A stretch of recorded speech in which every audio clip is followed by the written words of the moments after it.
I've had this phone for 322 days, and I have thoughts.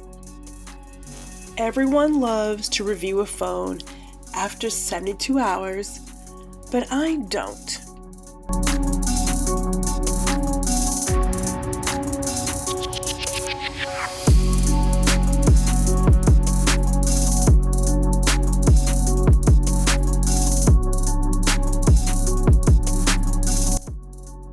I've been using the Samsung Galaxy Z Fold 7 for almost a full year.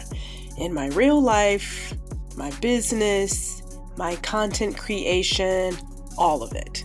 This is not just unboxing excitement. This is real deal.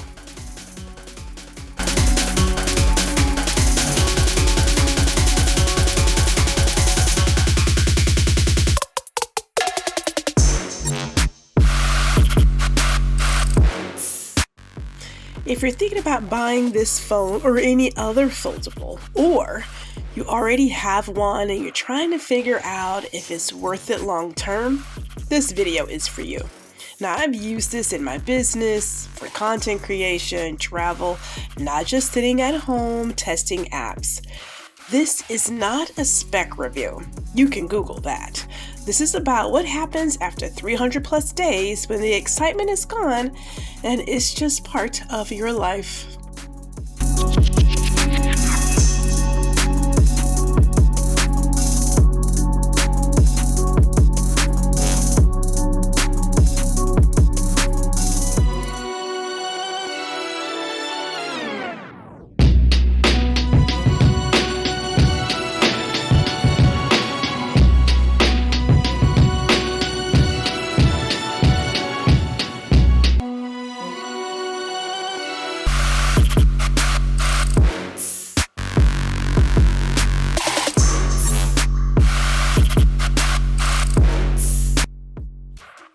Here's what I still love about the Galaxy Z Fold 7. I'm always available to capture what I need without needing another person. That is selling point number one. And I love the quality of the sound and the image without additional tools. The super steady mode has become my best friend. I don't know how I was able to do what I was doing without it.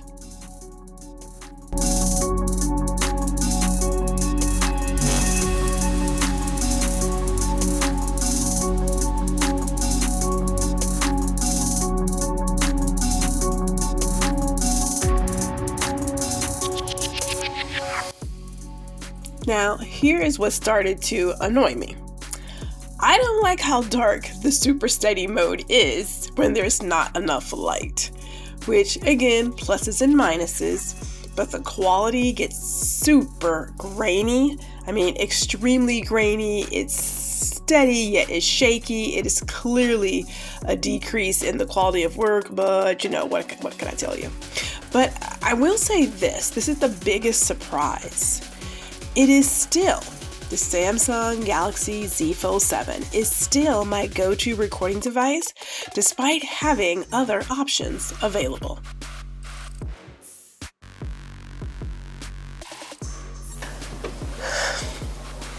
I've been trying to figure out exactly when it was that I was going to do a review on both the Galaxy Z Fold 7 and the Galaxy Watch 8. And I just sort of waited. Because let's just be honest about these reviews. The people who are paid, incentivized, whatever you want to call it, the reviewers, well, they're going to get it and they're going to use it for a couple of days. They might give it a week and then it's done, right? But the fact of the matter is your average consumer gets a new phone every 4 or 5 years, and they get a new watch, maybe even longer than that. So when you're thinking about a review, you really want to give it, in my opinion, some real time. Now, I got the Z Fold 7 back in July. Yep, I sure did. Went with the black because I thought, Not that I didn't want to do the blue, but the blue, I thought, no, I'm not in a blue mood. I'm in a green mood. I am not rocking my green cover, but I do have that. So we got it in July of 25. We were doing this review in March/April of 26. So we've had it for a good enough time. Same thing with the watch. I got the watch a week later. I traded in the 4 for the 8. I want to say, yeah. And so I go between the 2 watches of the Galaxy Fan Edition. Which one was that one? I need to check it. And then I go through this one. So I'm not gonna say I think. This is a prime time to finally put together all the things that I use my Z Fold 7 for, and why I believe if you are a person who is either you operate a small business, so you're a solopreneur, you're a freelancer, you have a small business, or if you're a creator, number 2, why this phone is perfect for you in your life. And while we're talking about why the phone works great, why it's also wonderful to have that watch as well. Okay, let's get into it. Hey, it's G, and I don't consider myself a tech reviewer, but I'm a consumer. And every blue moon, there is technology that I truly appreciate, and so therefore I review it. Because I'm actually living with it, not that these other people aren't actually living with the technology that they're reviewing, but let's be honest. It's not real deal. I don't want to use the word real life because, we're living, but it's not the real deal. Like, how many of them actually use it beyond the first 30 days? There's a very small number of that. And then how many of them actually come back to give you the update to that review? Now, YouTube is going to recommend some things. Let's just be honest here. They're going to recommend, if you're in a certain set or whatever your content is, they're going to recommend, hey, why don't you do a blah, blah, blah day review to revive XYZ topic.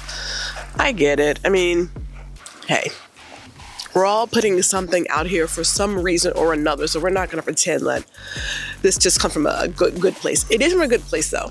I have been in the Fold family for a few years now. I actually recall when Samsung came out with the Folds, and we were actually in New York at Samsung 837. We walked in, they had it in this display case, and I thought, look at that. I'm going to find the picture. Let me find the picture if I can, because I keep a good chunk of my photography. Let me find that picture and share it. We'll see what happens. But I didn't do the first gen. I am not a first gen tech person. I am a second, third plus gen person, because by that time they've gotten out a lot of the bugs and the things that don't make sense and what's not working. And people have lived with it, really lived with it, so they can fine tune some stuff. So let me go back really quick and talk about, and yes, I did say I'm going to talk about the people who review it. Let me go there first. So I understand that they have to review an item, and sometimes it feels as if they look for things that aren't really even an issue. It's almost as if, nothing is ever perfect. If you're in technology or any field, you know that perfect doesn't exist. You can get very close to it. You get like 80, 95%, but nothing's ever perfect. You're going to cover most of what your consumer wants, your customer wants, and then, But some of the things, some of the features that the reviewers were bitching about, oh my God, can we just say ridiculous? It's like ridiculous. I don't know how many of you actually use your phone without some sort of protector.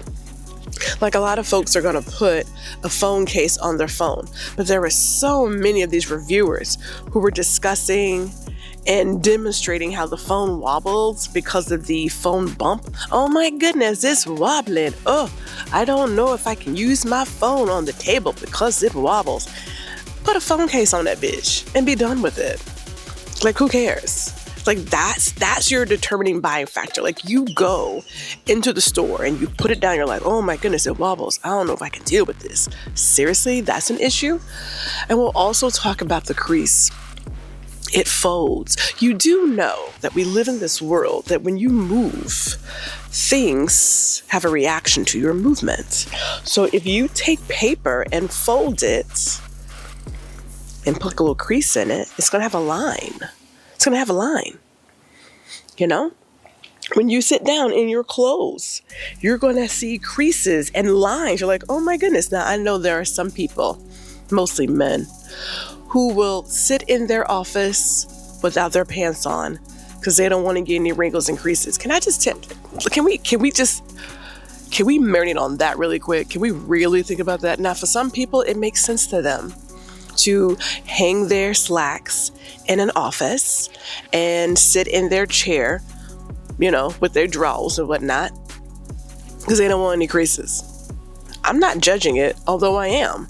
But let's just think about how much work you're going through to avoid the very natural thing of a crease, a line. So yeah, if you get a folding phone, it's going to have a crease. And who cares? Like, why are you looking for it? If those things matter to you, then perhaps you're not really the person who wants to get a folding phone.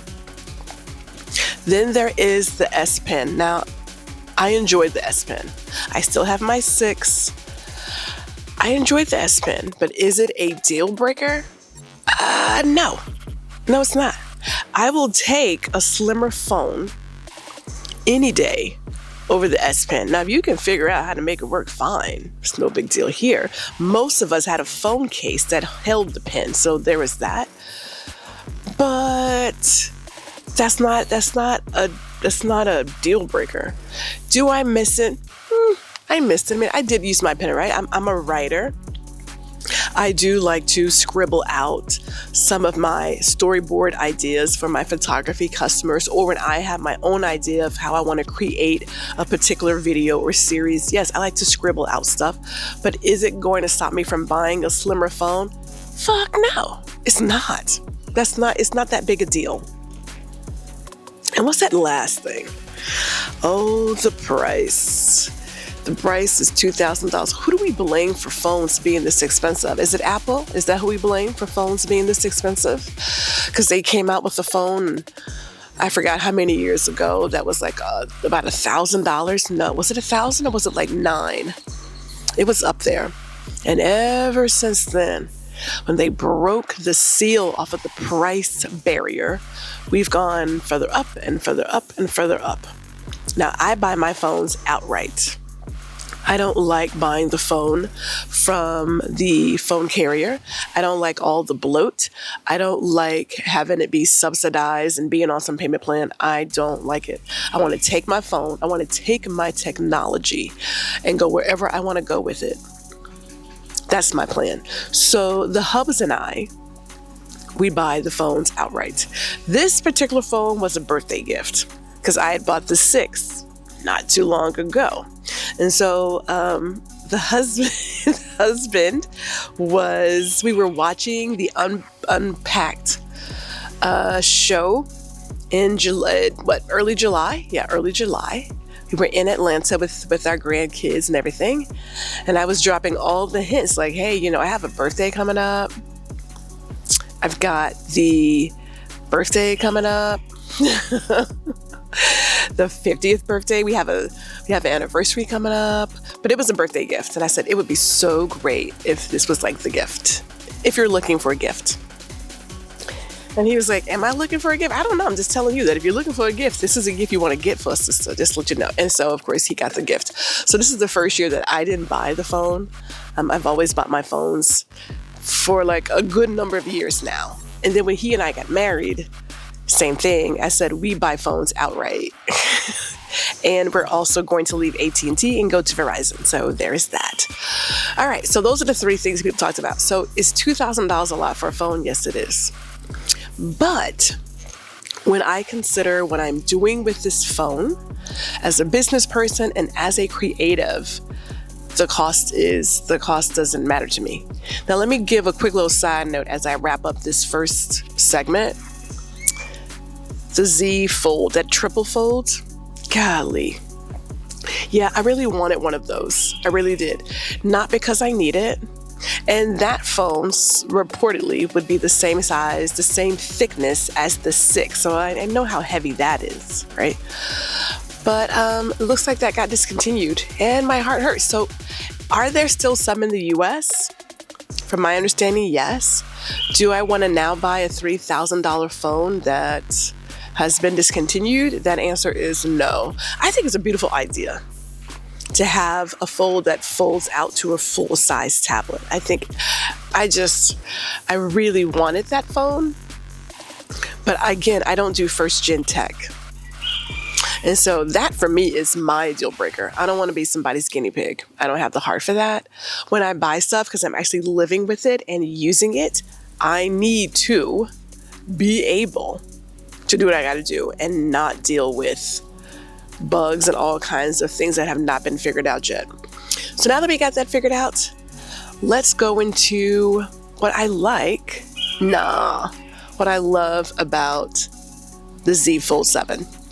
And then we'll talk about the watches later.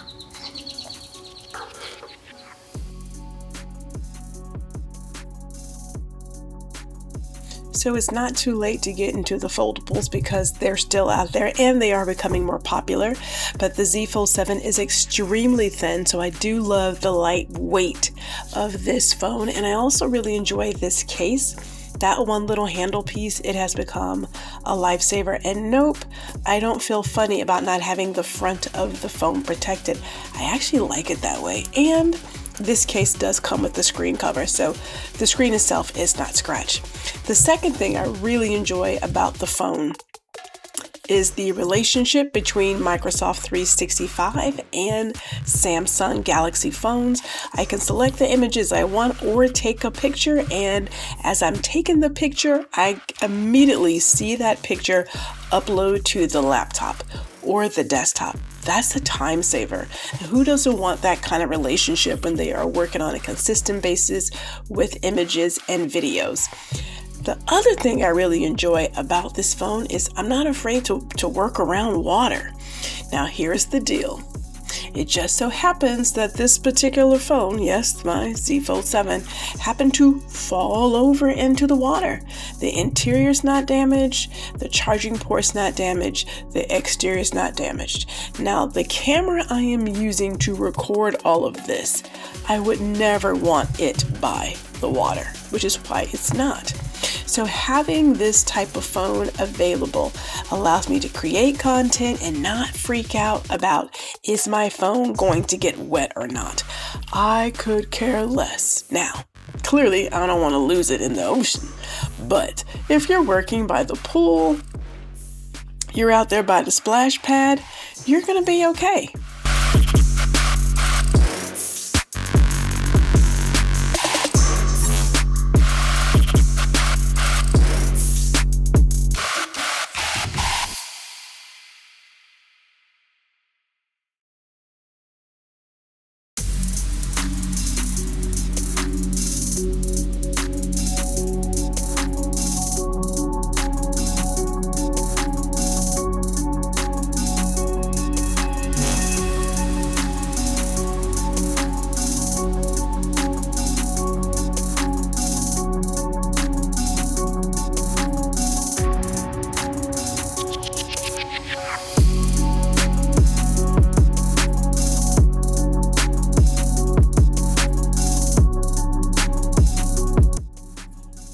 So as I said before, I really enjoy the super steady mode. Don't know why I didn't discover this earlier. It has become a godsend. And with that particular phone case where you can just slip your fingers in and hold the phone and really be able to move around, that too has been a plus. Now, I know there are other ways and other options to capture this, but sometimes you don't want to bring out your gimbal, you don't want to bring out your smaller vlogging camera. I just grab the phone and I start recording and we just move forward. So that is a plus for me as well.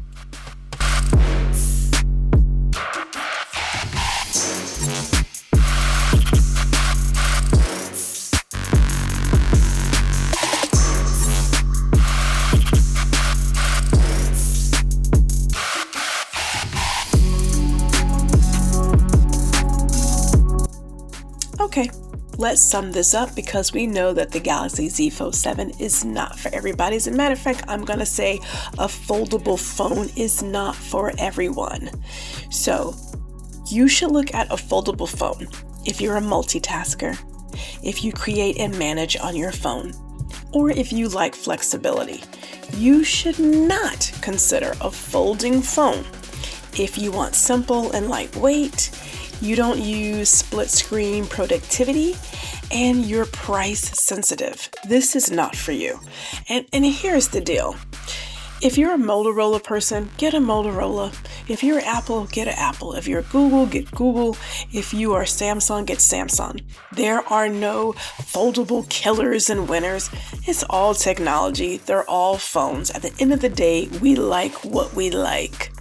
So here are my final feelings after 322 days. The question now becomes, would I buy this again? Hell yeah, I'd buy it again. This is number 7. I've had the 6 and the 4 and the 3 and did I do it 2? I think I did. No, I don't think I did it 2. We've had it for a few years. I'm not going back to a candy bar style phone. Here is the deal. This phone didn't just change the way I use something. It literally changed how I look at using the tools that I have. It is really thin, which I love. The weight is not a problem, which again, I love. If I'm recording landscape videos over a longer period of time, this is the phone I want to have. And yes, the quality continues to deliver. Now, I would love to hear from you if you're still on the fence about getting a foldable, you're just not sure, or you still have some questions. By all means, drop them in the comments, and I will talk to you all later.